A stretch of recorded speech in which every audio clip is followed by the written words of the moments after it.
I must spend at least half the year thinking up Christmas gift ideas, because after so many years of putting out these videos, it's becoming harder and harder to come up with new ideas.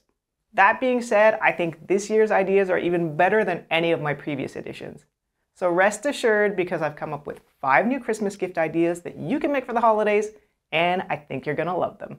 If you want to score points with anyone in your life that enjoys a little me time in the bathtub, consider building a bathtub caddy. I chose to build it out of cherry wood, but you could pick any hardwood that you'd like. After gluing up a couple boards, I'll rip it to 9 inches wide. And just make sure to keep this strip because I'll need it later. Most bathtubs are 32 inches wide, so I'm going to make this caddy just a tad longer at 33 inches. Okay, so the idea I have is to create a slot in the middle to hold an iPad like this, and then have a recess here for a glass of wine, and a couple more holes here for some candles. Yeah, something like this. I'll start with the iPad slot and use a combination square to trace the slot, making sure to center it left to right. I'll make the slot a 1/4 inch wide, but be sure to measure your tablet and adjust the slot accordingly. To cut the slot, I'll use a router with this 1/4 inch spiral bit. That way I can cut it in a single pass. I'll use my offcut from before as a fence that my router can run along. You could also use an edge guide with your router if you prefer. Both will work just fine. I'll start with a shallow pass first, then do 2 more deeper passes until I reach about 3/8. It's always best to do progressively to keep your bit sharper and longer and prevent burning.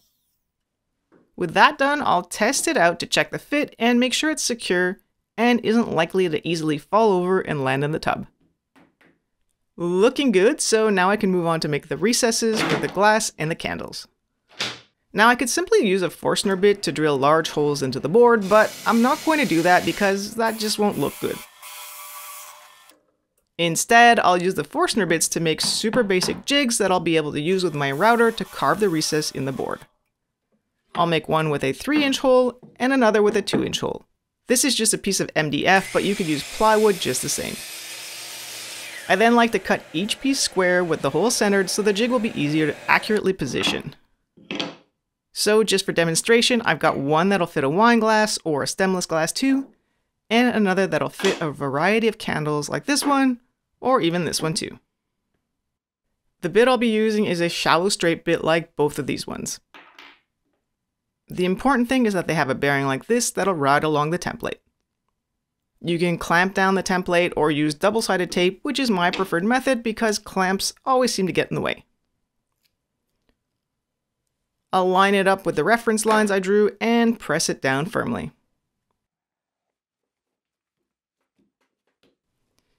To set up my router, I'll plunge it into the middle until it bottoms out, then set that as my 0. I can then set the plunge rod to a 1/4 inch. And now the fun part.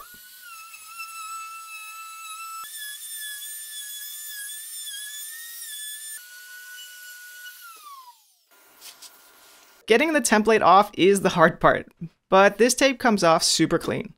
I'll leave a link to it and all the tools that I use down below.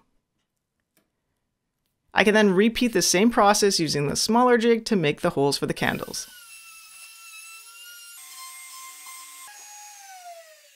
I don't know what you think, but I feel like using this method makes for a much cleaner look than if you were just going to drill into the board using a Forstner bit. Alright, next it's time to take care of those sharp corners and make them a little more smooth and bathtub friendly. I'll use one of my candles to trace the corners, then sand up to the line until they're nice and smooth.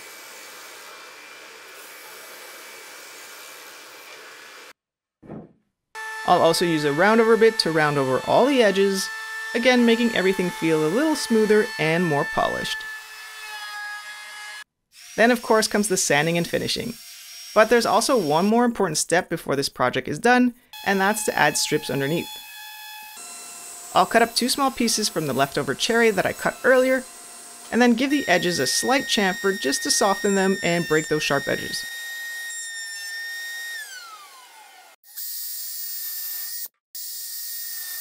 Now, I don't actually have a bathtub in my house, but ideally what you want to do is measure your tub to get the distance from the wall to the opposite inside wall of the tub. So then you'll know exactly where to position the stops underneath.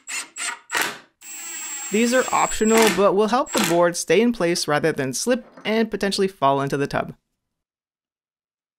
I'll use a wipe-on hard wax oil as a finish, which is water resistant, but if you really want something that'll be waterproof, consider using spar varnish or marine varnish.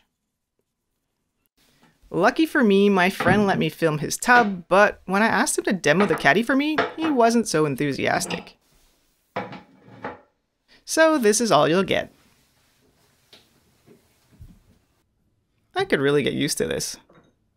Since I don't actually have a tub, I'm not sure what people actually do in here, so I'd probably just watch Netflix. But this bath caddy will also hold a book if that's what you're into. Or just soak, sip, and relax. Believe it or not, I've never actually built a box before. As a woodworker, that seems so wrong to me. Building a box is one of the basic rites of passage, like building a cutting board. But in any case, today I'm going to build my first keepsake box. It makes a great personalized gift, especially if you can think of the perfect thing to put in that box as a gift. The box will be assembled with mitered edges. So to make this easier, I'll build a very simple jig using scraps from my lumber cart. I basically just need to attach a single runner to a piece of plywood. This is a leftover piece of a plastic runner that I love to use for all my table saw sleds.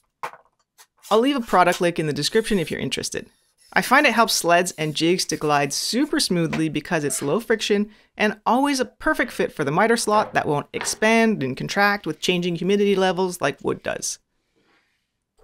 I'll tilt my blade to 45 degrees and cut off the side of the sled, creating a perfect zero clearance edge that's square to the blade. I can now use this edge as a reference to install the fence at the back. I'll first temporarily secure it with CA glue and accelerator, so I can then remove the sled and clamp it down while I countersink some pilot holes and follow that up with screws.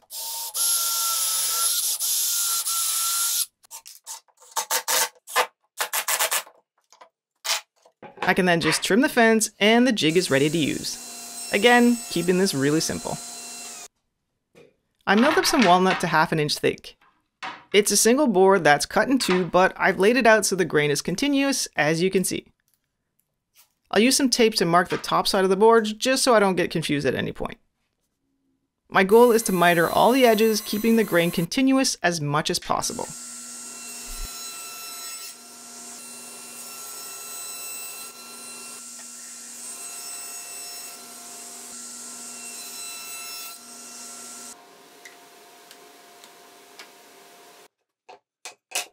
Once all my pieces are cut, I'll line them up in order and number them to make it easier. You can see the grain pattern lines up pretty well. I'll bring my blade back to 90 and lower it to about 1/4 inch. Then also set my fence to 1/4 inch. I want to cut grooves along the top and bottom of each piece that will fit panels for the top and bottom of the box.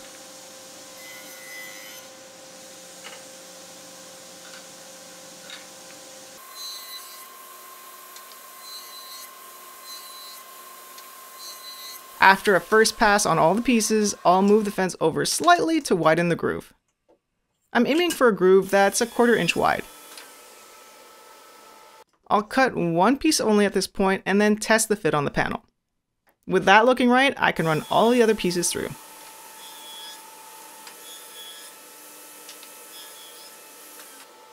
So speaking of the top and bottom panel, I decided to go with a contrasting maple panel for that.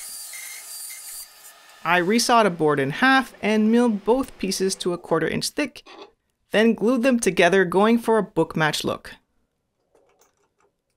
Once dry, I cut the panels down to size. There's a link below to the plans with all the detailed measurements for each of the 5 builds in this video, so be sure to find the link in the description down below. Okay, so back to the box now, it's time for glue up. I'll use painter's tape, which will help line up the mitered edges. Once I've got the tape on, I can just flip it over, apply glue to the seams, and then fold it up into a box, making sure to insert the top and bottom panels before gluing and taping the final seam.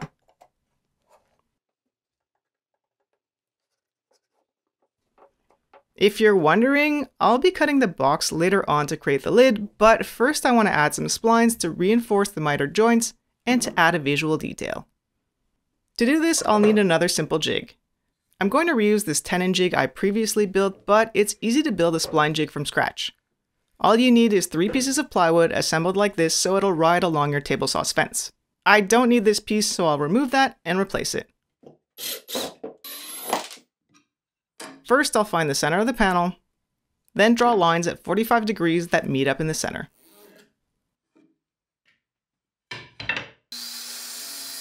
I cut a scrap piece of wood in half at 45 degrees, then secured them to the jig right up against those lines. And that's pretty much it. The jig is now ready to use. I'll drop in my box and raise the blade as high as it will go, but without cutting all the way through the corner. And by the way, I kept all the tape from the glue up on at this point since it'll help minimize tear out as I cut the splines. My fence is set so that the splines will be roughly 3/4 of an inch from the top of the box. I wanted to make them as high up as possible without cutting into the maple panel. I'll run all 4 corners through. Then, without adjusting the fence, I can flip the box around and do all the 4 bottom corners. Now I also want splines centered in the middle of the box, so I've marked that and I'll just visually line it up with the blade, then run all 4 corners through. I'll use the leftover maple from the top and bottom panels to make the splines, but right now it's too thick to fit as is. I'll use my planer to shave a little off, but these are already so thin that I can't just send them through the planer as is. So I'll use a little double-sided tape to secure the strip to a piece of plywood and run it through like that.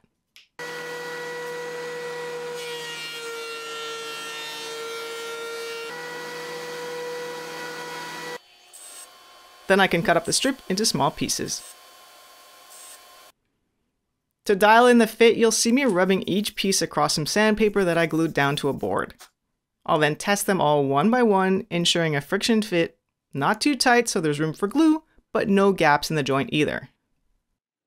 Next, I can apply glue to the slots and then push each spline in, making sure they bottom out on each side.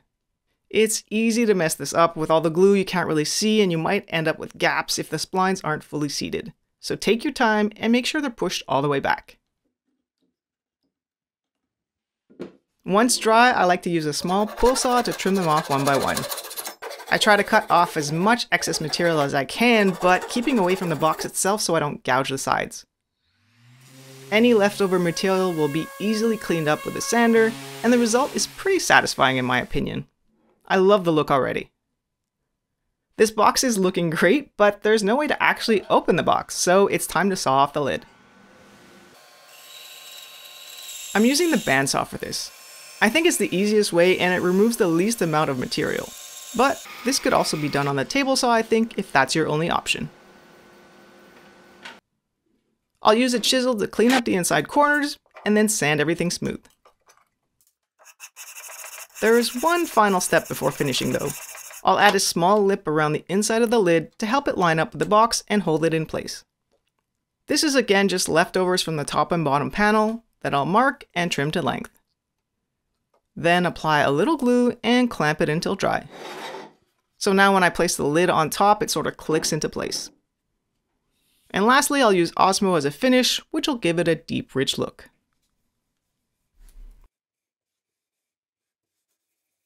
A box may seem really simple at first glance, but what I love is that you can customize it any way you want. Make it bigger, make it smaller, perhaps create a pattern lid or engrave it, or even add hinges if you want. The possibilities are endless.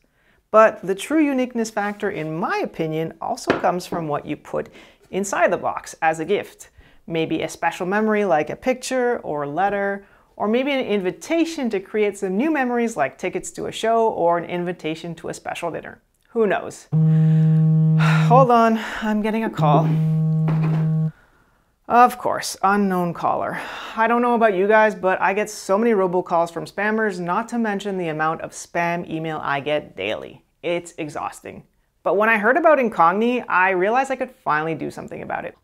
The thing is, there are people out there who do nothing but collect personal data in order to build databases and sell your personal information to whoever will buy it, which is often scammers, as we know. You'd be shocked to know how much of your personal data is out there on these lists, like your name, your email, your date of birth, your address, your phone number, and even what you buy online. But here's the thing, those data brokers that are selling your information, they're obligated to remove your name from their databases if you ask them to. But how do you find them, and who has the time to do this? Well, the good news is you don't have to. Incogni will handle it all for you. All you have to do is sign up and enter the info that you want removed, then sit back and watch them work. Incogni will reach out to data brokers and request the data removal on your behalf, then alert you once it's done. You'll even be able to track how many requests they've sent and how many have been completed or are still in progress. So if you want to take back your privacy too, there's a link in the description that'll get you 60% off an annual plan. Take back what's yours and minimize your risk by protecting your personal data with Incogni. I haven't played checkers in years, but I'm a big fan of classic games like this that remind me of my childhood. And honestly, I just love how this checkerboard turned out. For this build, I'm using walnut and birch to get a nice contrast. At least it said it was birch at the lumberyard, but it looks a lot like maple if you ask me. Anyhow, I don't need this much lumber to make a checkerboard, but I'm cutting up enough to make 2 of them. There'll be plans available that cover all 5 projects if you're interested in getting the detailed measurements. Be sure to find the link down below. I'll quickly mill these pieces to roughly 3/4 of an inch thick. A classic checkerboard is 8 squares by 8 squares, and I'm going to make my squares 2 inches by 2 inches. So I'll cut my lumber up into 2-inch strips. You'll only need 2 strips of each color, roughly 36 inches long, but again I'm making 2 boards here, so I've got double that. Next I'll glue together the strips, alternating the colors. These 4 strips will be for my first checkerboard, and these will be for the second board. And I'll glue each of these up individually, but use a single set of clamps to save time. Did you know? The cool thing about making a checkerboard is that it can also double as a chessboard.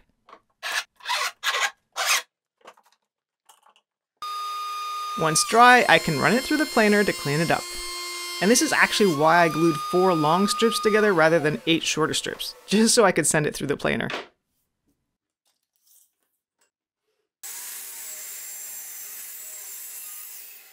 I can then cut this in half and glue both parts back together again, making sure to wipe away the glue to get the cleanest joint possible here. Okay, so that's glue up number 2, but there's still 1 more glue up left. We'll get to that. Once dry, I'll square up one side of the board using my panel cutting sled. You could also use a crosscut sled or even a track saw for this. I'll then set my fence to 2 inches and cut up 8 strips.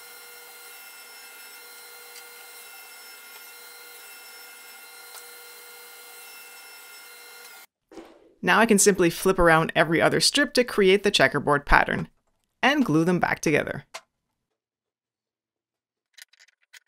The key to this glue up is to get the squares perfectly aligned. To help with this, I stuck some Tyvek tape to 2 pieces of plywood just so the glue won't stick to it, and I'll use these 2 strips as guide rails to help keep the boards aligned during the glue up as I tighten down the clamps. I'm being really gentle with the clamping pressure here so I don't throw everything out of alignment. While that dries, I'll get to work on the checkers themselves. I bought a 1 1/4 inch dowel that I'll cut into thin slices. It can be tricky to use a stop block when cutting such small pieces, so here's what I do. I clamp a stop block away from the blade, then slide in a removable stop.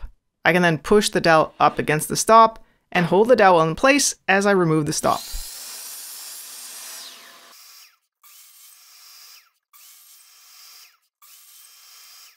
I'll need 24 checkers in all, 12 light and 12 dark. But after cutting up my pieces, I'm disappointed to realize that I bought a dowel that looks like it's made of cheap plywood, with layers and plenty of voids. Even after sanding them, they still don't look so great with all those lines. So my tip is to make sure to buy solid wood dowels like these ones and not plywood dowels like I did. I ultimately decided to just buy unfinished wood checkers. They sell these at Lee Valley and they look way better in my opinion. Half of them will get soaked in walnut Danish oil and the other half just natural oil. I let them sit for about an hour to really soak it up, then pull them out and wipe them down.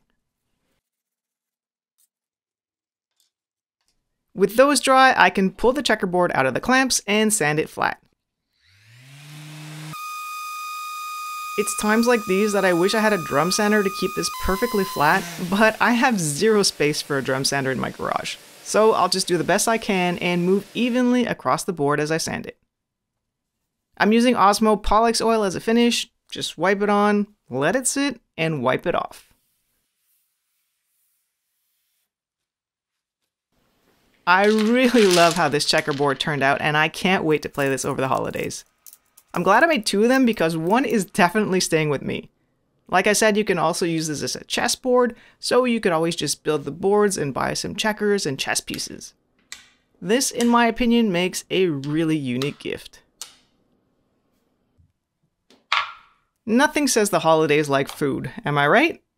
So how about offering a handmade serving tray? I glued up 2 thick pieces of maple. These are about 1 inch thick, but you can go even thicker if you want. The first thing I'll do is just trace out the template onto my blank. I'm sure you're wondering where I got this template, and the answer is that I made it myself. They're available for purchase, but you could also make your own out of plywood or MDF. You may have seen me make similar serving trays in some of my previous videos, and I'll admit it's become a bit of an obsession of mine. So much that I started selling the templates. At first I made them out of plywood, but eventually I upgraded my laser, and now I also offer them in acrylic too. These are just a few of the designs, but I have more on my website. Now you don't have to buy a template from me, you can also make your own if you're crafty. But if you are interested in these, look for the links down below. So back to the build, I'll start by rough cutting the shape. I'll use my bandsaw for this, but I've also done it using a jigsaw. The bandsaw is just quicker. I don't want to cut right up to the line here. In fact, I want to leave a small amount of material around the edge, but no more than 1/8 of an inch. Next, I'll take it over to my drill press and use a Forstner bit to hog away as much of the inside as I can. I don't want to drill too deep, so I'll use a scrap piece of wood as a reference to set a depth stop and make sure I'm leaving at least 1/4 inch of material on the bottom. Now you don't have to do this step, you could go straight to the router, which is what I'll do next, but using a Forstner bit first helps save a lot of time and effort. You want to stay inside the lines here and just remove the bulk of the material. It doesn't have to be perfect by any means. With the rough form starting to take shape, it's time to put on the template and finish shaping the tray. I'll use my favorite double-sided tape for this and cut up some small pieces. Then stick down the template firmly. I need to hold the template steady while I carve it with my router, so I'll just stick it down to my workbench using more double-sided tape.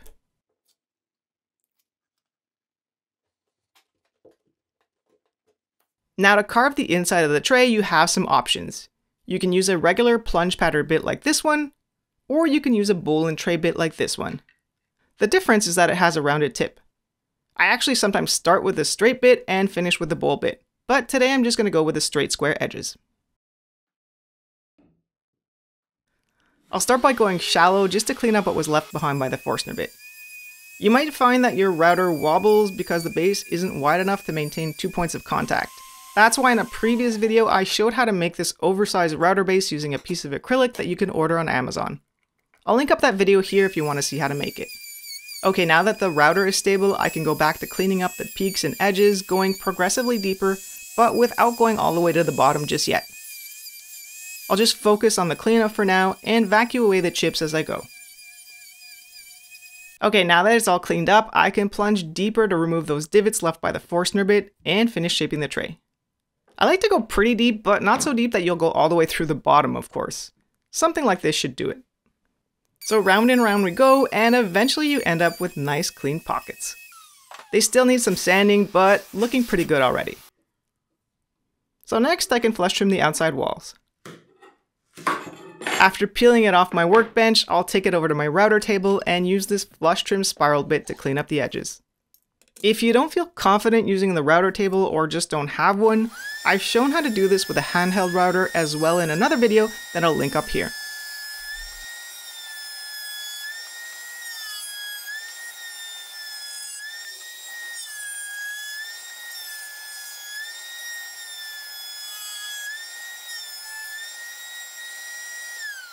With both the inner and outer wall shaped, I can now peel up the template and save it for next time.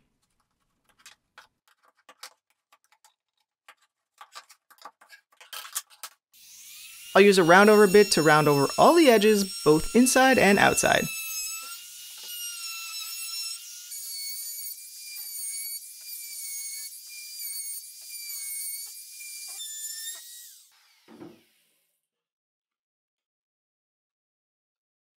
Not bad.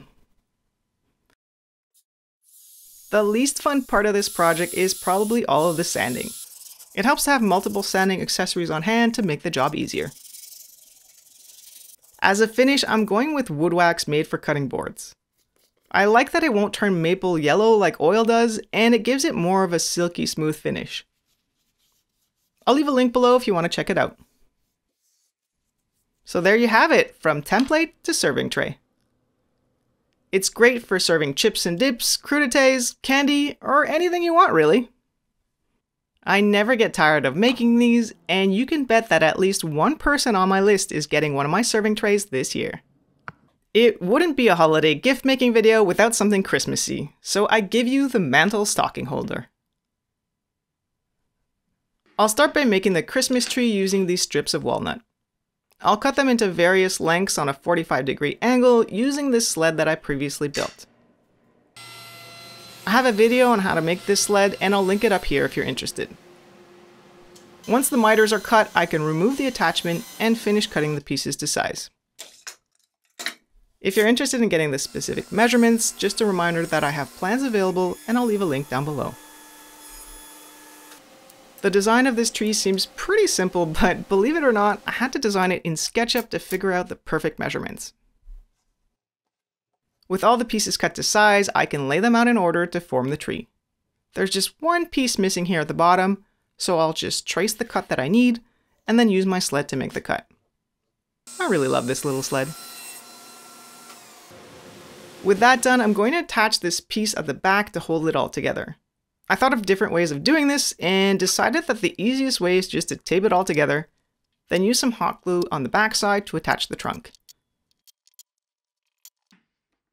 I don't use hot glue very often, but in this situation for a craft project like this, it was perfect. The glue sets really fast and creates a solid bond.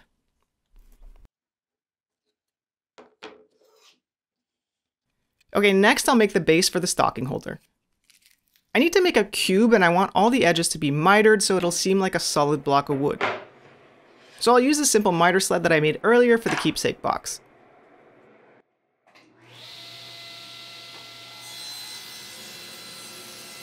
But if I want it to look like a solid block of wood, why not just use a solid piece of walnut? Well, because I want to hide weights within the base to make this stocking holder solid so it won't topple over as soon as you put something in the stocking. And that's why I'm making a mitered box at a 1/4 inch walnut. Now that I have the parts cut, I'll lay them out to assemble the box. This reminds me of some sort of IQ test for some reason. I'll apply tape to all the seams so I can just fold it up into a box. I can start closing up the box, but I'll leave the lid open for now. You might have noticed that bag of BBs next to me. Well, it's actually slingshot ammo I found at Princess Auto, and these will be absolutely perfect for adding weight inside the base. I'll fill it up to the brim with ammo before gluing the final seams.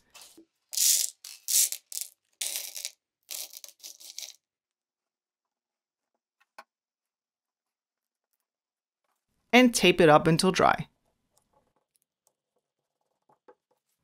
This is one heavy piece of wood. After it dries and you remove the tape, you can use a screwdriver to run it along all the edges to close up any miter joints that are less than perfect. That with a little sanding, and this now looks like a solid chunk of wood. A really heavy chunk of wood. Alright, so I found these hooks on Amazon, and these are going to be the key to making these stocking holders. Because of the design that's kind of an S like this, when you hang it off the mantle, the load is going to want to go straight down through this point here that's sitting on the mantle, instead of wanting to tip over like a traditional hook would. So these will be the key, and I'll leave a link to these down below if you're interested. To secure the hook to the base, I'll do two things. First, I'll drill a hole so I can screw it to the base. And I'll use a countersink bit so that the screw will sit flush.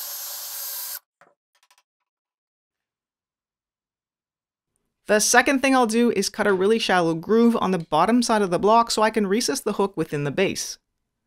The groove doesn't have to be deep, just deep enough so that the hook is flush with the surface.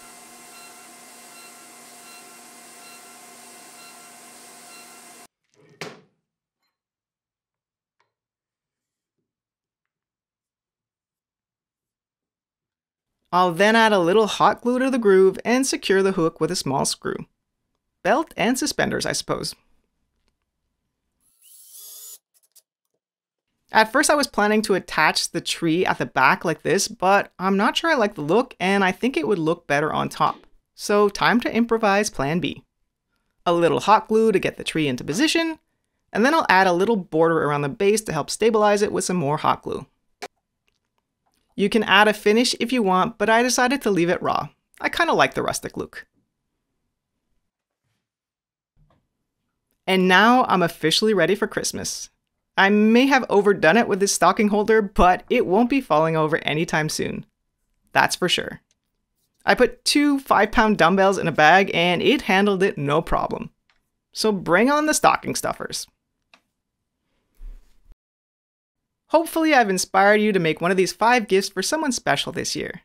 Just a reminder that I have plans that cover all 5 projects. And I've got several other gift making videos that you can check out here. Thanks for watching. See you soon.